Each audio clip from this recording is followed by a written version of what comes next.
சில வேளைகளில் சில செயல் வந்து நமக்கு வந்து பாடமாகவும் நஷ்டமாகவும் கூட அமையும். லாபம் மட்டுமே குறிக்கோளாக இறங்குறவனுக்கு வந்து நஷ்டம் வந்து சேர்ந்துடும் சில நேரங்களில். அதே போல் சில நேரங்களில் லாபத்தை நினச்சிக்கிட்டு நிறைய செய்வோம், அப்பையும் நஷ்டம் வந்து முடிஞ்சிடும். சரிங்களா? கூடிய வரையில் நம்ம வந்து எந்த வேலை செஞ்சாலுமே அதை எளிமையாகவும் சிரமம் இல்லாமலும் செய்யணும் அப்படிங்கிறது வந்து நம்மளுடைய நோக்கம். சரிங்களா?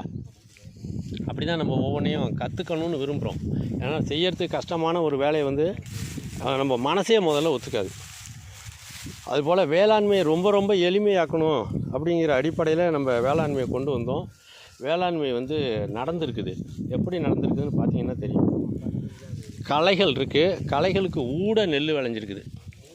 சரியா? இதோ பாருங்கள், இங்கே பக்கத்தில் இந்த செடிகள் இல்லாத இடத்துல நெல் நல்லா விளைஞ்சிருக்குது. சரிங்களா? தூரத்தில் பாருங்கள், வெறும் செடிகளே தான் தெரியும். இதில் இப்போ வந்து இந்த இடத்துல விதைப்பு அடுத்தது அறுவடை அப்படிங்கிற பேரில் தான் நம்ம வந்து அறுவடை பண்ணுறோம்.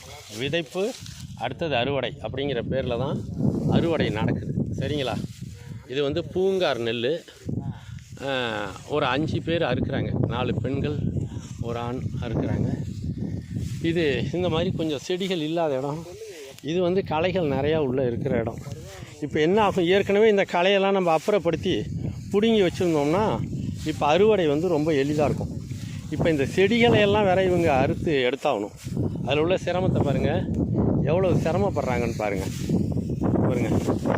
அந்த களைகள் என்ன ஆகுது, அறுத்து அதை எடுக்க முடியாமல் எப்படி இம்சையாக இருக்கு பாருங்கள். அந்த கொடியை வேறு அறுத்து பிச்சு எடுக்க வேண்டியதாக இருக்குது. சரிங்களா? இப்போது இது வந்து ஒரு வேலையை வந்து நம்ம குறைக்கும்போது இன்னொரு வேலையில் கொஞ்சம் அதிகமாகுது. இப்போ இதையே என்ன நினைக்கிறாங்கன்னா, எந்திரங்களை வச்சு அறுத்துட்டா அறுவடை எந்திரத்தை வச்சு அடுத்தா அது ஒரே நல்ல இதெல்லாம் அறுத்து தள்ளிட்டு போயிடும். ஆளை வச்சு அறுத்தோம்னா செலவு நிறையா தான் பிடிக்கும். அந்த மாதிரி வேளாண்மையை செய்யலாம். ஆனால் ஆட்களை வச்சு தான் நம்ம செய்யணும்னு ஏன் தீர்மானிக்கிறோம் அப்படின்னா, ஒன்று இந்த மண்ணோட தரம், அடுத்ததாக இந்த மண்ணினுடைய அந்த பதப்படுத்தப்பட்ட தன்மை இருக்கு இல்லையா, அது அழிஞ்சிடக்கூடாது. இப்போ அதை அறுத்த பிறகு நம்ம எள்ளு தான் வரைக்க போகிறோம். அப்போ டிராக்டர் வரும்ல, டிராக்டர் வந்து விழும்போதும் டிராக்டரும் அழுத்தும்ல மண்ணை.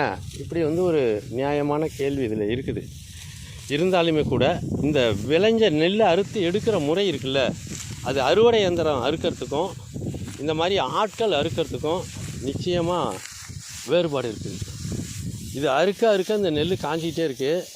ஒரு நெல் கூட சேதம் இல்லாமல் முழுசாக 4 நாளைக்கு 5 நாளைக்கு அப்படியே அறுத்து காஞ்சிக்கிட்டே இருக்கும். இந்த வயலில் பாருங்கள், அறுத்து அங்கங்கே போட்டு வச்சுருக்குறாங்க. இதில் வந்து கொஞ்சம் செலவு கூட பிடிக்கும். அந்த எந்திரங்கள் அறுக்கும்போது வைக்கோலை வயல்லையே உதறிடும்.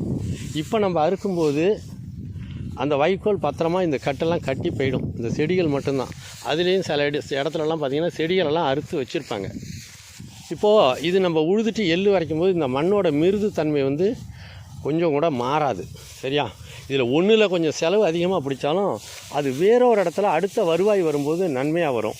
அதே போல் அடுத்த ஆண்டு இந்த மண்ணை நம்ம சமசீராக உழுதுட்டு இந்த மேடு காடெல்லாம் சமப்படுத்திட்டு அடுத்த ஆண்டு விதைக்கும் பொழுது இந்த களைகள் வந்து ஒரு 80% 90% அடங்கிடும்.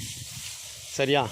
அதனால் சில நேரங்களில் சில செலவுகளை நம்ம சம்மதித்து மௌனமாக அதை கடந்து தான் போகணும். இதுதான் வந்து சரியானது அப்படிங்கிறது என்னுடைய புரிதல். நான் வந்து நிறைய அனுபவிச்சிருக்கிறேன். இப்போது புதியதாக வர நண்பர்கள் அல்லது ஆர்வம் உள்ள இளைஞர்கள், இல்லைங்க இதெல்லாம் ஆட்கள் கிடைக்கிறது ரொம்ப சிரமம், இதெல்லாம் ஆட்களை வச்சு அறுக்கிறத விட எந்திரங்களை வச்சு தான் அறுக்கலாம் அப்படின்னு நினைக்கும்போது எந்திரங்கள்னால் ஏற்படுகின்ற சேதம் மற்றும் இந்த தானிய இழப்பு, எந்திரங்கள் தூத்தும் போதே இப்போ நிறைய தானியங்கள் வந்து வயலில் கொட்டிடும். இந்த வைக்கோலெல்லாம் அது நொறுக்கி கொட்டிடும். நெல்லை வந்து இந்த மாதிரி காய வச்சு நம்ம எடுக்க முடியாது. அந்த நெல்லை காய வைக்கிறதுக்கு திருப்பி நம்ம செலவு பண்ணணும். இந்த வைக்கோலையும் மறுபடியும் நம்ம தேவைன்னு இருந்ததுன்னா அள்ளி தான் ஆகணும். வயல் பூரா உடனடியாக உழுதுட்டு எள்ளு விதைக்கணும்னா வைக்கோலை அப்புறப்படுத்துறதுக்கு அதுக்கு தனியாக செலவாகும்.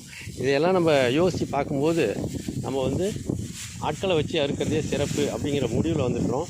இதில் என்ன ஒரு பிரச்சனைன்னு கேட்டிங்கன்னா, களை, இந்த செடிகள் தான் இதில் வந்து பிரச்சனை.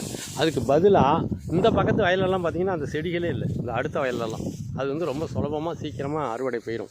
அதனால் இந்த மாதிரி சில சமயங்களில் எதிர்பாராத சில இடையூறுகள் வரும்போது கூட நம்ம அதை சகித்து செஞ்சோம்னா வேளாண்மை சிறப்பாக இருக்கும். அதை தான் நான் நண்பர்களுக்கு சொல்லிக்கொள்ள விரும்புகிறேன். தமிழர் வேளாண்மைன்னா சுகம் மட்டுமே மிச்சம் அப்படிங்கிறது இல்லைங்க. துவங்கும் போதே வருத்தமும் கஷ்டமும் தான். வரப்பு போடும்போது ஆகிற செலவு, அடுத்தது தண்ணி வருமா வராதான்னு தெரியாது, எந்த விதமான முன் பாதுகாப்பும் இல்லாமல் இறங்குறோம். ஆனால் பாதுகாப்பை நோக்கி நடக்கிறோம். இதுதான் மனித வாழ்வியலுடைய நோக்கமும் படைப்பும் நம்முடைய லட்சியமாக இருக்குது. செத்து போகணும்னு தெரிஞ்சும் வாழறதுக்கு தான் முயற்சி பண்ணிக்கிட்டே இருக்கோம். சரிங்களா? அதுபோலவே செலவையும் குறைக்கணுங்கிற அடிப்படையில் தான் களை எடுக்கிறது மற்ற செலவுகளை குறைச்சிருக்கிறோம். அந்த செலவு வந்து அறுவடையின் போது கொஞ்சம் கூட ஆகுது.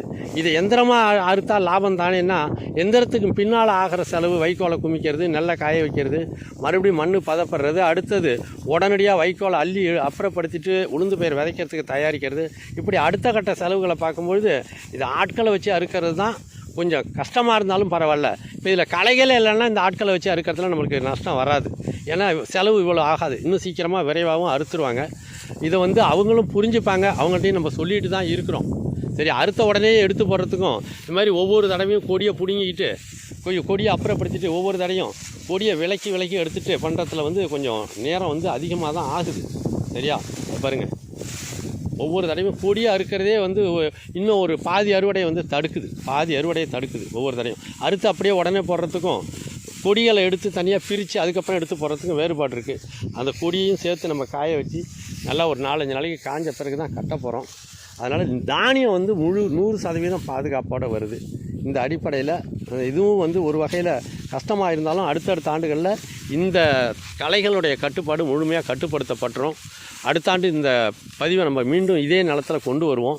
அப்போது இந்த வேளாண்மை இன்னும் சுகமானதாகவும் செலவு குறைவானதாகவும் இருக்கும் அப்படின்னு நம்ம நம்புகிறோம்.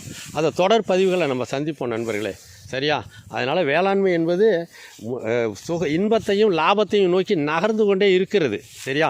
அதற்காக இப்போது இருக்கிற ஒரு சுமையை நினச்சி துன்பத்தை நினச்சி நம்ம நிறுத்திட்டோம்னா நம்ம நினைக்கிற லட்சியத்தை அடைய முடியாது. அப்படிங்கிற ஒரு நல்ல செய்தியை நான் இதில் கொண்டு வரணும் அப்படின்னு விரும்பினேன்.